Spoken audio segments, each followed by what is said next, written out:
नमस्कार,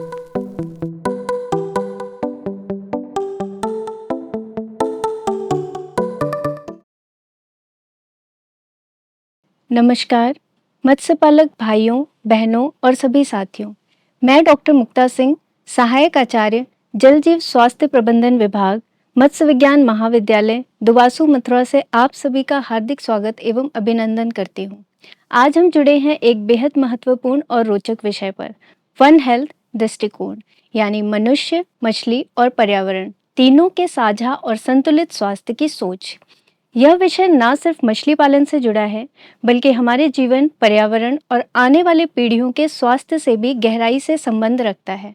इसका अर्थ है कि यदि किसी एक का भी स्वास्थ्य प्रभावित होता है, तो बाकी सब पर भी इसका असर पड़ता है। उदाहरण के तौर पर, अगर मछलियां बीमार होंगी, तो पानी और पर्यावरण दूषित होगा, और वही दूषित जल या मछली इंसानों के स्वास्थ्य को भी नुकसान पहुंचा सकती है। इसलिए कहा जाता है कि मछली, पानी और इंसान तीनों का स्वास्थ्य आपस में जुड़ा हुआ है। वन हेल्थ दृष्टिकोण हमें यही सिखाता है कि अगर हम प्रकृति, पशु और इंसान तीनों का संतुलन बनाए रखें, तो हम स्वस्थ पर्यावरण, सुरक्षित भोजन और बेहतर जीवन प्राप्त कर सकते हैं। अगर हम अपने देश में मछली पालन की वर्तमान स्थिति की बात करें, तो भारत में मत्स्य पालन आज ग्रामीण अर्थव्यवस्था का एक मजबूत आधार बन चुका है। मछली लोगों को किफ़ायती और पौष्टिक प्रोटीन उपलब्ध कराता है, साथ ही रोजगार और आय का भी एक बड़ा साधन है। विशेष रूप से झींगा और मछली पालन के क्षेत्र में भारत ने पिछले कुछ वर्षों में उल्लेखनीय प्रगति की है और विश्व के अग्रणी एक्वाकल्चर उत्पादक देशों में शामिल है। भारत में आंध्र प्रदेश, उड़ीसा, पश्चिम बंगाल, गुजरात और उत्तर प्रदेश जैसे राज्यों में लाखों परिवार इससे जुड़कर अपनी आजीविका चला रहे हैं। लेकिन उत्पादन की इस तेज रफ्तार के साथ कई तरह की चुनौतियां भी सामने आई हैं। मछलियों और झींगा में रोग फैलने की घटनाएं बढ़ रही हैं। कुछ बीमारियां जैसे white spot disease, early mortality syndrome, जीवाणु संक्रमण जैसे एरोमोनास और वाइब्रियो का इन्फेक्शन, जो पालनकर्ताओं को भारी नुकसान पहुंचाते हैं। कई बार बीमारी समय पर पहचानने में नहीं आती है और किसान बिना विशेषज्ञ सलाह के दवाएं या एंटीबायोटिक डाल देते हैं, जिससे स्थिति और बिगड़ जाती है। अत्यधिक दवाओं का उपयोग पानी की गुणवत्ता को खराब करता है और तालाब की दूषित पानी नहरों या नदियों में जाकर दूसरे जीवों को भी नुकसान पहुंचाता है। धीरे धीरे दवाओं का असर कम होने लगता है, जिसे एंटीबायोटिक प्रतिरोध कहा जाता है, और यह भविष्य में मनुष्यों के लिए भी बड़ा खतरा बन सकता है। मछलियों से मनुष्य में भी कई बीमारियां फैलती हैं, जैसे मछली क्षय रोग, vibrio, Salmonella infection, botulism, Streptococcus, कृमि संक्रमण, एनिसकिस कीड़ा इत्यादि। ये बीमारियां तब फैलती हैं जब संक्रमित मछलियां या झींगा को हम बिना सुरक्षा, जैसे बिना दस्ताने के प्रयोग के, अधपकी मछलियां खाते हैं या गंदे पानी में काम करते हैं। अगर संक्रमित मछलियां बाजार में पहुंचती हैं, तो उपभोक्ताओं को पेट दर्द, उल्टी, दस्त और संक्रमण जैसी दिक्कतें हो सकती हैं।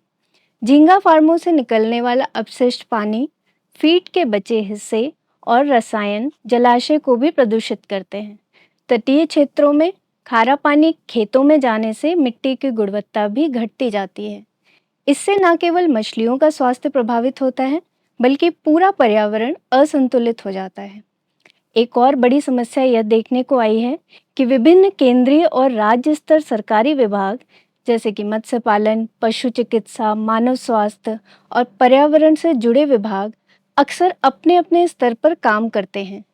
इन सब के बीच उचित तालमेल की कमी होने से किसानों को समय पर सही मार्गदर्शन और तकनीकी सहायता नहीं मिल पाता है। इन चुनौतियों का समाधान वन हेल्थ दृष्टिकोण अपनाकर किया जा सकता है। इसके लिए किसानों को कुछ सरल लेकिन प्रभावी उपायों को अपने पालन प्रबंधन में शामिल करना चाहिए। सबसे पहले, जैविक सुरक्षा। जैविक सुरक्षा की बात करें तो तालाब में किसी भी बाहरी व्यक्ति या वाहन को बिना अनुमति अंदर ना आने दें। संक्रमित तालाब का पानी सीधे बाहर ना छोड़ें और नए झींगा या मछली के बच्चे डालने से पहले पानी की जांच और पीसीआर टेस्ट अवश्य कराएं। पालन में ऑल इन ऑल आउट प्रणाली अपनाएं, अर्थात एक बार में ही सभी मछलियां डालें और पूरी फसल निकालने के बाद ही अगला बैच शुरू करें। रोग की नियमित निगरानी अत्यंत आवश्यक है। हर 10 से 15 दिन में तालाब के पानी की गुणवत्ता की जांच करें, जिसमें पीएच, घुली हुई ऑक्सीजन, अमोनिया, नाइट्राइट, तापमान और क्षारीयता जैसे पैरामीटर शामिल हैं। इन मूल्यों में असंतुलन मछली की रोग प्रतिरोधक क्षमता को कमजोर कर सकता है और संक्रमण फैलने की संभावना बढ़ा देता है। मछलियों के व्यवहार और बाहरी लक्षणों पर भी नजर रखें, जैसे उनका खाना न खाना, समूह से अलग रहना, सतह पर बार बार तैरना, गलफड़ों का लाल होना या शरीर पर घाव और धब्बे दिखना। ये सभी रोग के शुरुआती संकेत हो सकते हैं। ऐसे लक्षण दिखने पे तुरंत पास के मत्स्य विभाग, प्रशिक्षित विशेषज्ञ या मान्यता प्राप्त प्रयोगशाला से संपर्क करें ताकि सही समय पर जांच और उपचार हो सके। दवाओं का उपयोग समझदारी से करें। बिना जांच या सलाह के एंटीबायोटिक या रसायन डालना पानी, मिट्टी और मछली तीनों के लिए हानिकारक हो सकता है। दवा प्रतिरोध की समस्या बढ़ती है। दवा हमेशा सही खुराक, निर्धारित अवधि और सुरक्षित तरीके से दें। साथ ही यह भी ध्यान रखें कि उपचार के बाद कुछ समय तक मछली बाजार में ना बेची जाए। रोग की पुष्टि के बिना दवा देने से बचें और वैकल्पिक उपाय जैसे वैक्सीन, प्रोबायोटिक, प्राकृतिक जड़ी बूटियां जैसे नीम, तुलसी, लहसुन आदि का प्रयोग फीड के साथ बढ़ाएं। दवा देने, मात्रा और समय का पूरा रिकॉर्ड रखें ताकि भविष्य में निगरानी और मूल्यांकन आसान रहे। तालाब का गंदा पानी बाहर छोड़ने से पहले उसका उपचार जरूर करें ताकि आसपास की नदियां और भूजल प्रदूषित ना हो। एक तालाब का पानी दूसरे तालाब में ना मिलाएं, क्योंकि इससे रोग फैलने का खतरा बढ़ जाता है। तालाब का पानी स्वच्छ रखने के लिए प्राकृतिक उपाय अपनाएं, जैसे बायोफिल्टर लगाना या डकवीट जैसे पौधे उगाना। साथ ही प्रोबायोटिक या सूक्ष्म जीव आधारित जैविक उपचारों का प्रयोग करें ताकि पानी की गुणवत्ता बनी रहे और प्रदूषण कम से कम हो। तालाब के आसपास पेड़ पौधे लगाना भी बहुत फायदेमंद है, जिससे मिट्टी का बहाव कम होता है और पानी का तापमान नियंत्रित रहता है। पोषक तत्वों का संरक्षण भी बना रहता है। फीड का सही उपयोग और मात्रा नियंत्रित रखें ताकि अवशिष्ट फीड पानी में सड़कर अमोनिया या हानिकारक गैस ना बनाए। साथ ही तालाब की मिट्टी की सफाई समय समय पर करें, क्योंकि जमा हुई गंदगी से ऑक्सीजन की कमी और रोगजनक बैक्टीरिया बढ़ते हैं।